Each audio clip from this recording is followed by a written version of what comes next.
जय श्री राम, जय श्री राम, जय श्री राम।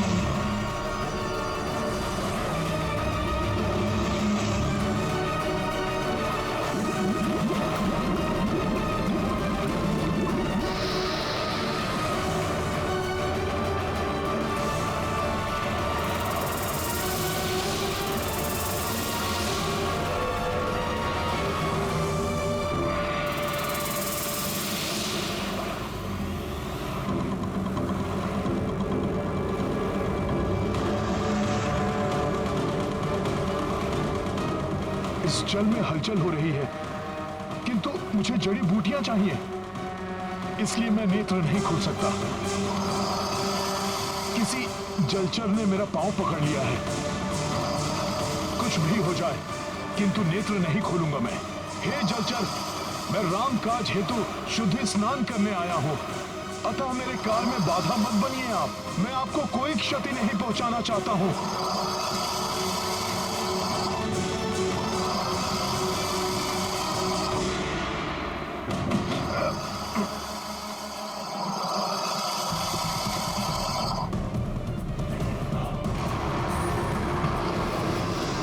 आपसे पुनः विनती करता हूं, मेरा पांव छोड़ दीजिए।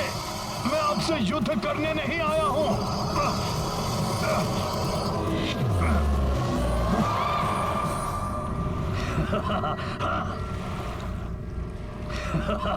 अब आएगा आनंद। ये वानर इस महामकरी से बच नहीं पाएगा। फिर भी अगर इस मकरी से बचकर इसकी शतविचत देह में प्राण बच भी गए तो मैं अवसर का लाभ उठाकर इसे ये कालकूट विष पिला दूंगा। बहुत हो गया नम्र निवेदन। हिंसक पशु नम्रता की नहीं, हिंसा की ही भाषा समझते हैं। जय श्री राम।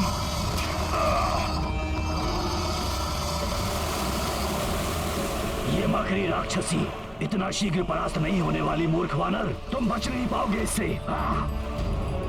हे दिव्य सरोवर, शुद्धि स्नान में मेरी सहायता कीजिए, जिससे कि मैं सूर्य उदय से पूर्व ही जड़ी बूटियां प्राप्त करके लंका लौट सकूं।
राक्षसी मकरी अप्सरा बन गई।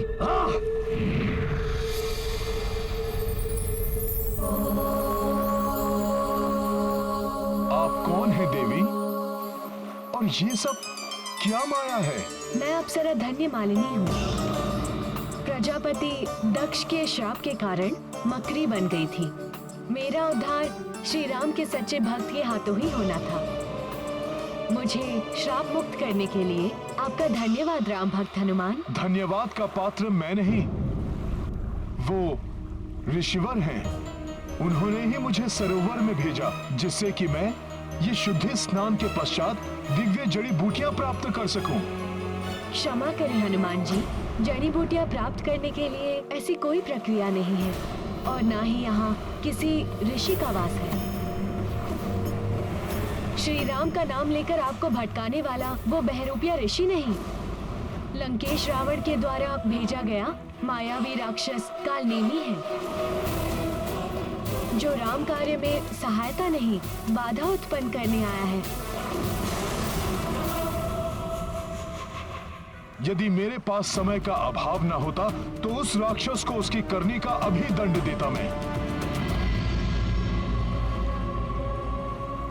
किंतु देवी, मेरे लिए सर्वप्रथम समय रहते जड़ी बूटी प्राप्त करना अति आवश्यक है। देवी, क्या आप उन विशेष जड़ी बूटियों को पहचानने में मेरी सहायता कर सकती हैं?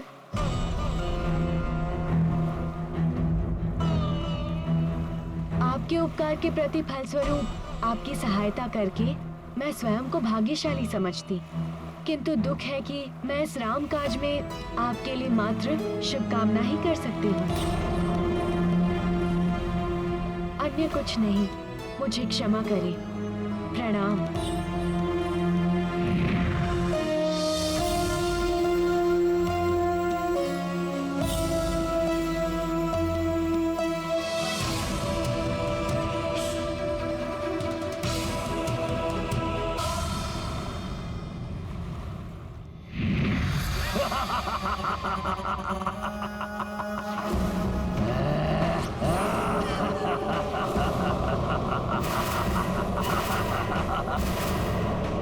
हनुमान, उस अप्सरा ने तुम्हें मेरा परिचय दे दिया होगा, किंतु तुम्हें ये बताना भूल गई होगी कि इस कमंडल में प्रसाद कौन सा है।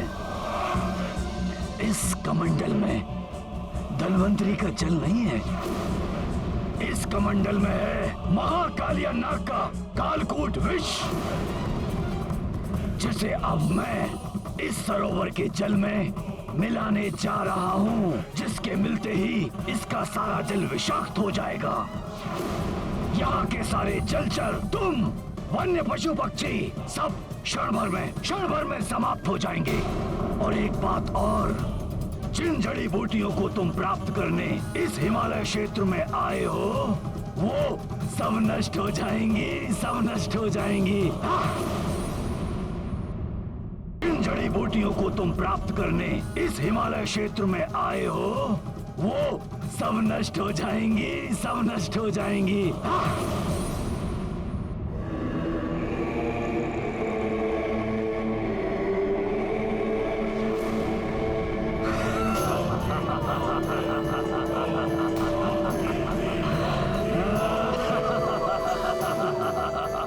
इस राक्षस से युद्ध करने के लिए समय शेष नहीं है। इसी के कालकूट विष से इसका वध कर देता हूं मैं।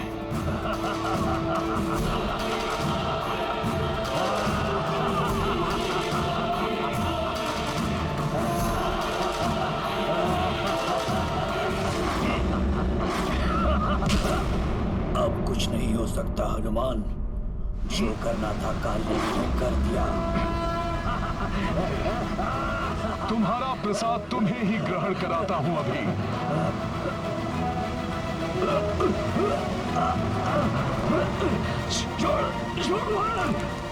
हनुमान के होते हुए वन के जीवों और वनस्पतियों का नाश नहीं कर पाओगे तुम पापी।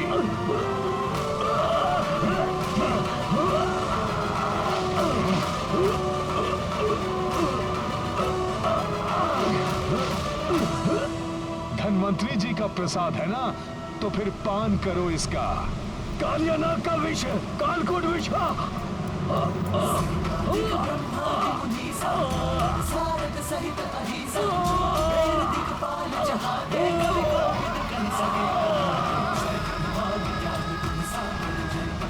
तुम्हें मुक्त किया। हाँ?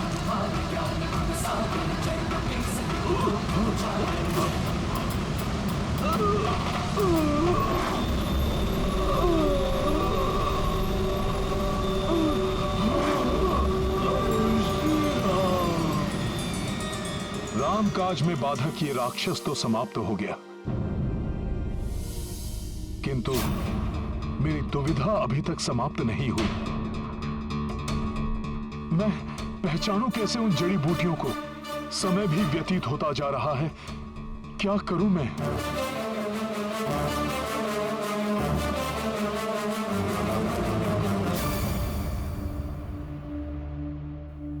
अब तो रात्रि का अंतिम पहर आरंभ हो गया है। कदाचित हनुमान ने जड़ी बूटियां प्राप्त कर ली हों। किंतु विभीषण जी, महामायावी कालनेमी अभी तक यहां नहीं आया। इसका अर्थ यह हुआ कि वो निश्चित रूप से हनुमान जी को रोकने गया होगा। हनुमान को कोई नहीं रोक सकता। असीम पराक्रम है हनुमान में। देखिएगा, लक्ष्मण भैया और पूरी सेना सहित सबको जीवित कर देंगे वो।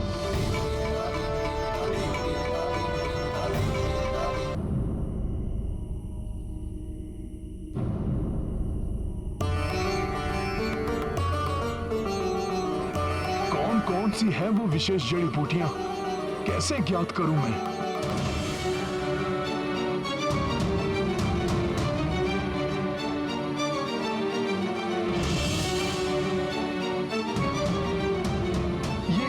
अधिकांश बूटियां तो एक समान ही प्रतीत हो रही हैं।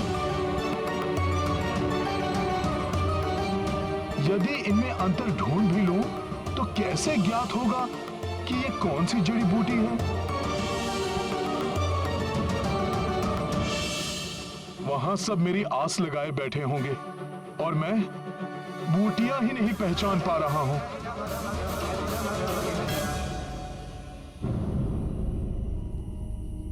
हे पर्वत श्रेष्ठ द्रोणागिरी, अब आप ही मेरी सहायता कीजिए, दर्शाइए मुझे मार्ग।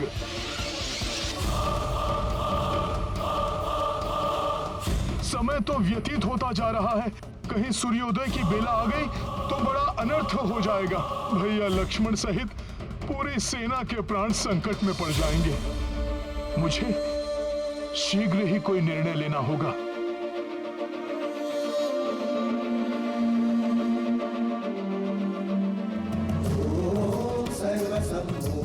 मुझे क्षमा करना पर्वत श्रेष्ठ द्रोणागिरी, आपके पास भी मेरी समस्या का कोई हल नहीं है और सूर्योदय की बेला निकट आ रही है। अतः उन जड़ी बूटियों को ले जाने के लिए मेरे पास अब एक मात्र विकल्प ही शेष है, आपको यहां से विस्थापित करके लंका ले जाना।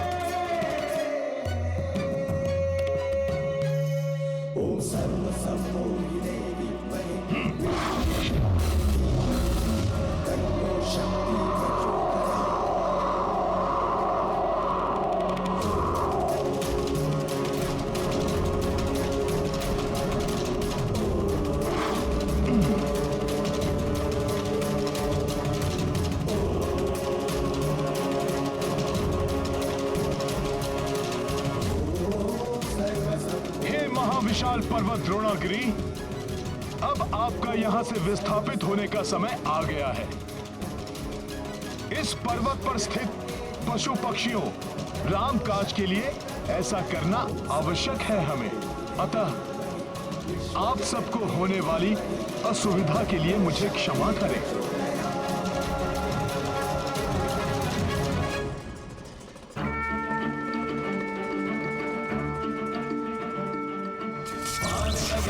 लक्ष्मण के तब प्राण सजे सुत रावण मारो, सुषेण समेत अभय गिरिद्रोह सुबीर उबारो। नानी सजीवन हाथ गई तब लक्ष्मण को तुम प्राण उबारो।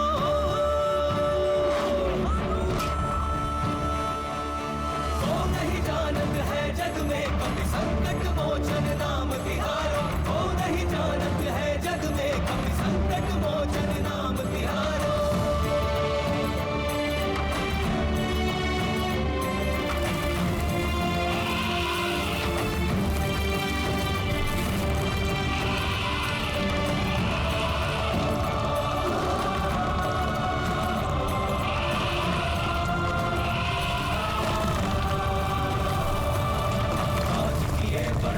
बन के तुम वीर महाप्रभु देख विचारो कौन सो संकट मोर गरीब जो तुम सो नहीं जात है टारो देगी हरो हनुमान महाप्रभु जो कछु संकट होए हमारो वो नहीं जानत है जग में कभी संकट मोचन नाम तिहारो वो नहीं जानत है जग में कभी संकट मोचन नाम तिहारो वो नहीं जानत है जग में कभी संकट जय श्री राम।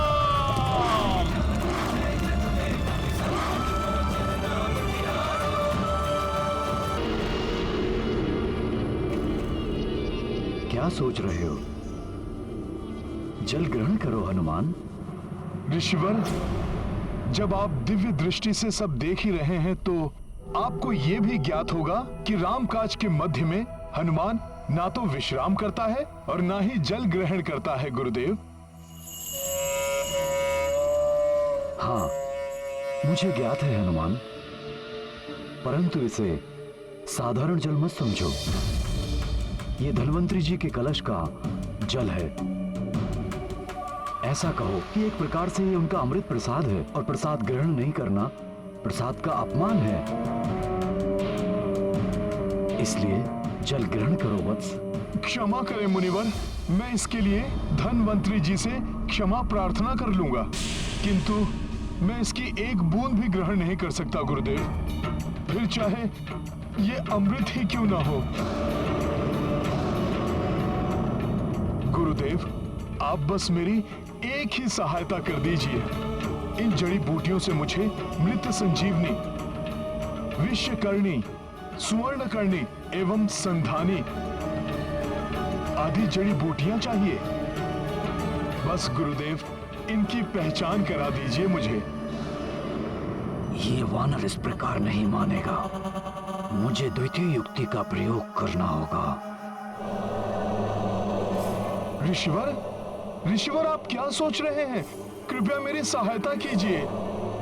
मुझे प्रभु श्री राम के अनुज लक्ष्मण सहित एवं महाराज सुग्रीव सहित अनेक वानर सैनिकों के लिए इन जड़ी बूटियों के उपचार की आवश्यकता है।